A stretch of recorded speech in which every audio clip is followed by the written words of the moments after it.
I had a stroke in September that was life-threatening and caused me to stay at the hospital for nearly 2 months before coming home a few weeks ago. After I got discharged, I thought everything would be okay, but after consulting with my doctor and parents, this is only the start of my recovery phase. Even though I have improved a lot, they feel like it's too early for me to completely resume normal activities and just be out on my own. After I got discharged, I was excited, and my girlfriend said she wanted to spend Christmas with me and go on a 4-day trip somewhere because she really needed a vacation from the stress she had from work, as well as from me being in the hospital and having her go through a lot of emotional pain.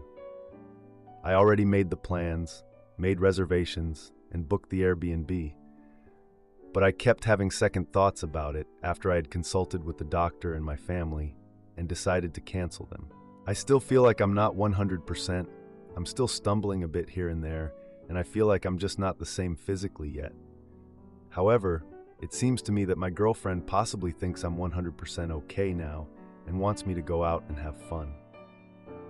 I got anxious the more I thought about our planned date. We planned to go ice skating, and I kept getting anxious. What if I fall or keep losing my balance?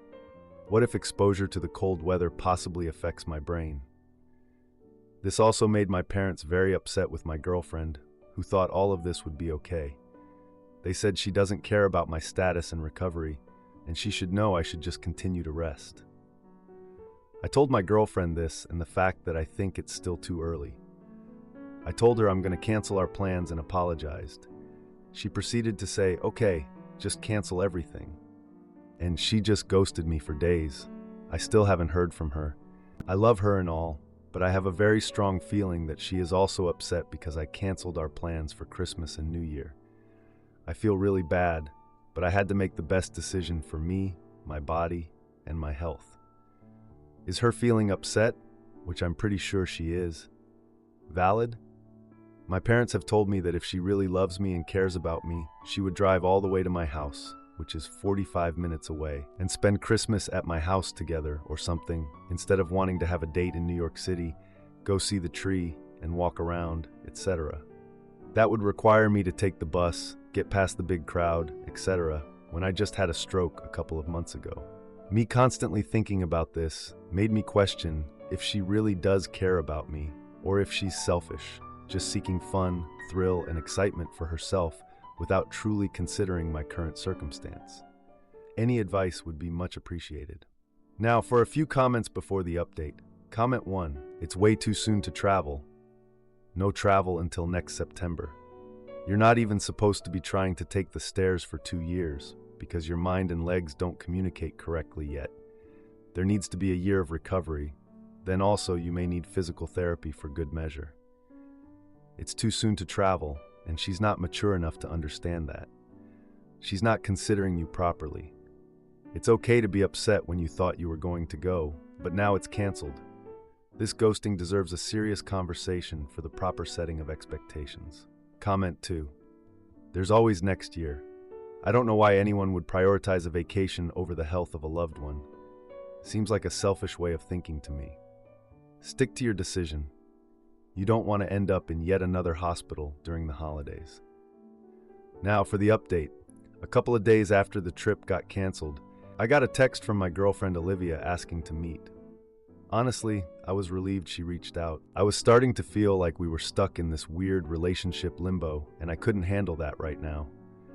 So we agreed to meet at a local diner for breakfast, hoping to clear things up. I was looking forward to seeing her and was kind of nervous about how it would go. At the diner, Olivia showed up late and seemed distracted, like really distracted. She was scrolling through her phone while we were ordering, and I was just sitting there, waiting for her to notice me. I mean, I get it. We all have our phones glued to our hands, but come on, we're sitting across from each other. The first thing I wanted to talk about was the canceled trip, so I brought it up, hoping to get some clarity. Olivia just brushed it off, saying she had been busy with work, like it was no big deal. During breakfast, Olivia got a call, stepped outside, and I couldn't help but overhear snippets about a surprise for the holidays. Yeah, like I was going to ignore that. I was curious as hell. After hanging up, Olivia came back in and said she had to leave for an important meeting. I mean, come on, how many important meetings can one person have? So that was basically our breakfast, and I left feeling more confused than ever. A few days later, my parents invited us over for a family dinner, hoping to cheer us up. I thought it was a good idea, so we went over. The atmosphere was kinda tense, as Olivia was notably quiet. My mom tried to get her to engage by bringing up holiday traditions, but Olivia didn't say a word. She was just focused on her phone, like it was the most interesting thing in the world. My sister Kate asked Olivia about her work, trying to make small talk, and Olivia snapped back saying it's not a big deal. I was cringing so hard at that point. My dad tried to lighten the mood with some jokes, but Olivia's responses were short and dismissive. It was like she didn't even want to be there. After dinner, I helped clean up while Olivia just sat on the couch, scrolling through her phone like a zombie. My parents pulled me aside and said they were worried about Olivia's behavior. They thought she didn't seem invested in the relationship, and honestly, I was starting to think the same thing. A few days later, I was at home when Olivia texted, saying she couldn't make it for our planned New Year's Eve celebration. She mentioned a last-minute work trip that had come up, and I couldn't help but feel more suspicious. So I decided to check social media, and what do I see?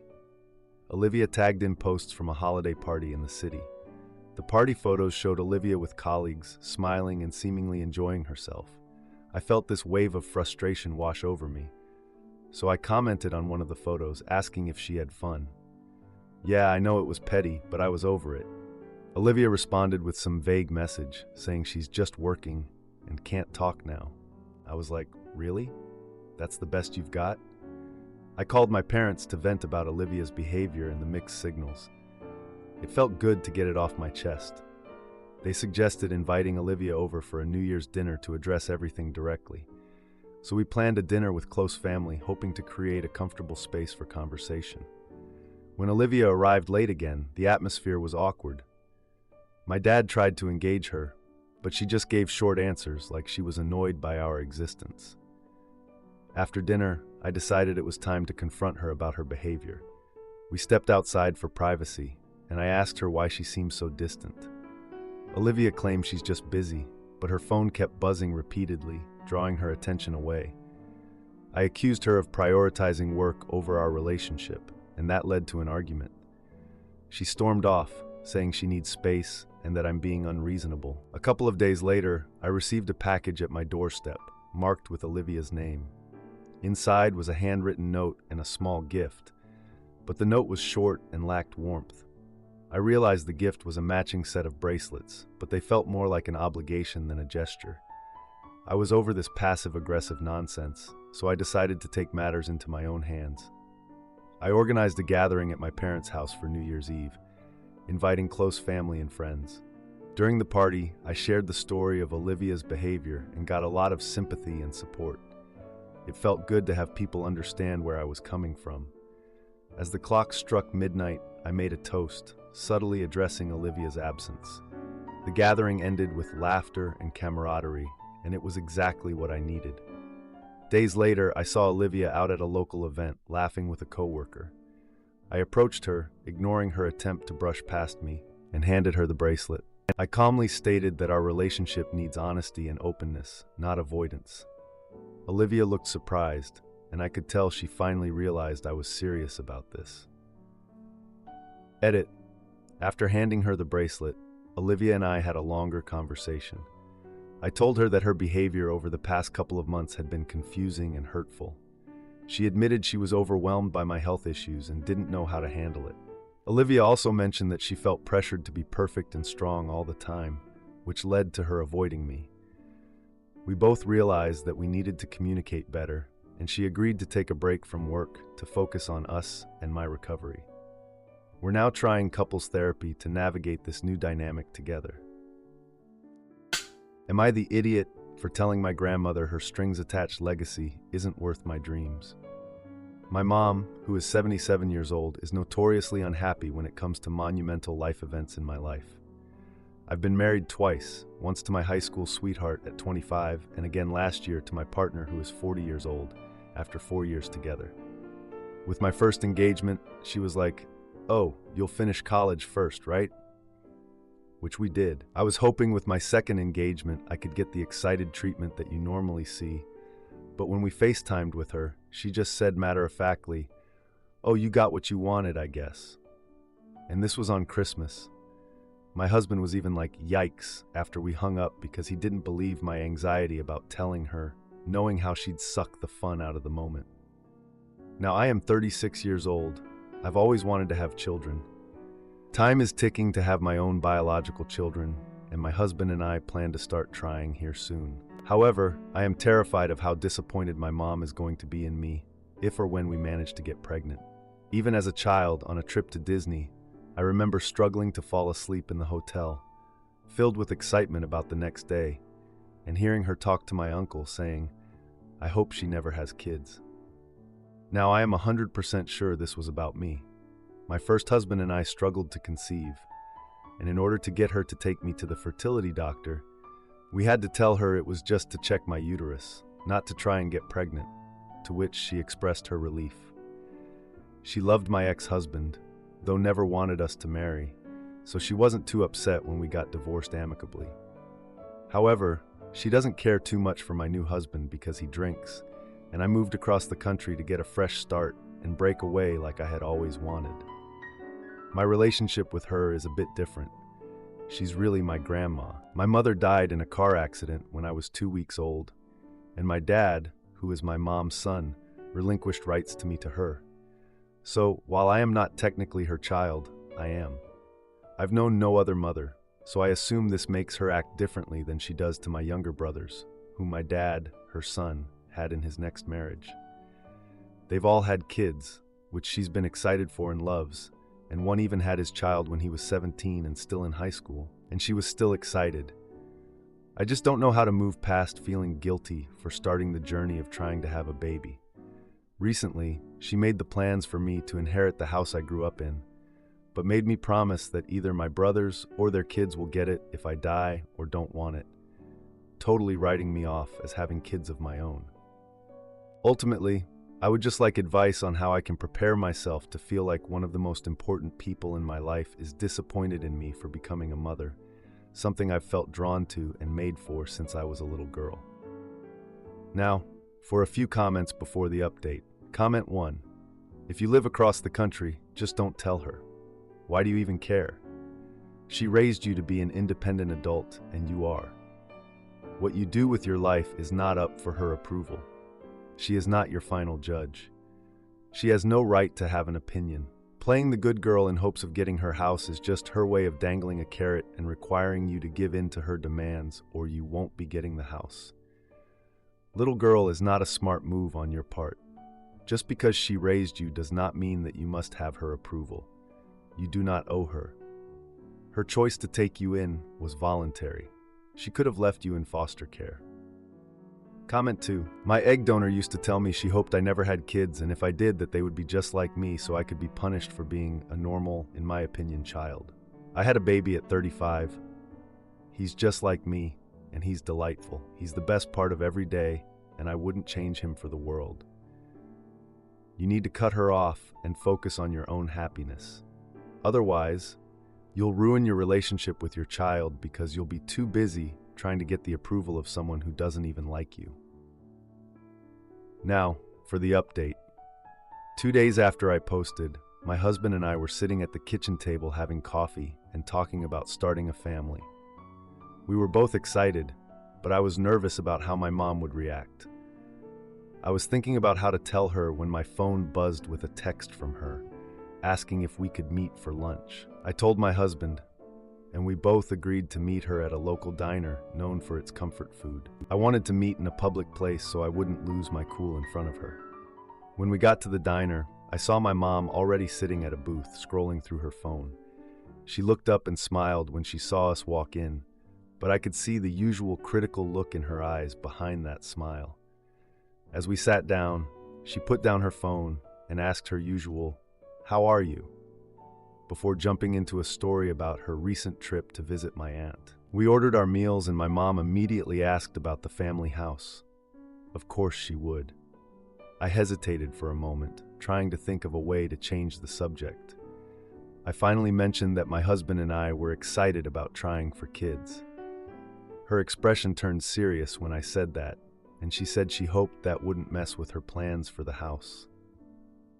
I could feel my frustration building up, but I pushed it down and tried to change the topic to the weather. She cut me off, insisting we needed to talk about the house. I asked her why she was so stuck on the house, but she brushed off the question and brought up a recent dinner she had with my brothers and their kids. She suggested that I should think about my career instead of kids. I could see where this was going. After lunch, we walked to the parking lot and my mom kept talking about the house. I finally stopped and said I didn't want to inherit the house under those conditions. She raised her voice and asked if I was planning to throw away a family legacy. I calmly said that I didn't want a legacy that came with strings attached. She scoffed at me, saying I didn't understand the value of family. That was it. I firmly told her she needed to stop undermining my dreams. Her face hardened, and she warned me that cutting ties with my family would lead to regret. I didn't back down, though. I told her I was ready to walk away from that relationship. I could see the shock on her face, but she quickly covered it with anger. She shouted after me, saying I would regret this decision one day. My brothers were waiting for her in the parking lot, and they responded with a mix of concern and confusion, asking her for a family meeting. I knew that walking away was just the start of a much bigger family conflict ahead of me. Edit. My mom called my husband and me the next day, demanding we attend a family meeting. We went, and my mom accused me of abandoning the family. My brothers questioned my decision, but eventually supported me. We decided to take a break from family gatherings to focus on ourselves. Am I the idiot for demanding my husband stop using my name to rack up debt while he pretends to fix his financial mess? I have just found out that my husband has run up about $30,000 credit card debt behind my back, including $4,000 on an old card in my name. I found out when I casually ran an Experian check, found the card, and rang them to say it was incorrect. They sent me the statements. It was an old one I had used for a balance transfer 3 years ago and thought I had canceled. He did this before, about 10 years ago, when our eldest was a baby and promised never again, got counseling, etc. I don't know what to do next. Things hadn't been good for a while. He has been very grouchy and not really communicating or connecting with me meaningfully for a long time. He said this was due to work stress. He now says it was to do with this secret, and he was scared he would lose me if I found out. He says he will pay off the card in my name first. He has a debt management charity appointment booked to get it all under control and has cut up all cards. He wants to have no credit moving forward and to pay it off as quickly as possible. We earn a similar amount and have separate finances where I transfer him money each month for my share of the mortgage and bills. This all seems to be in order.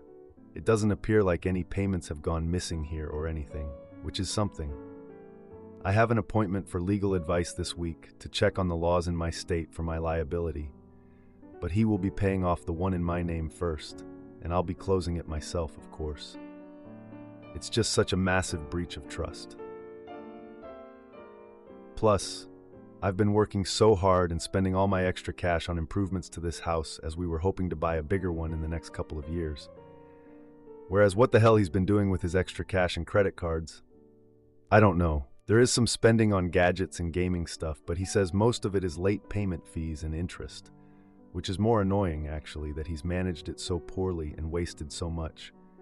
I'm very frugal and hate waste of anything. I grew up in a household with no money. I think I'm still in shock, to be honest, that he did this and also that he could physically run up this debt with nothing to show for it.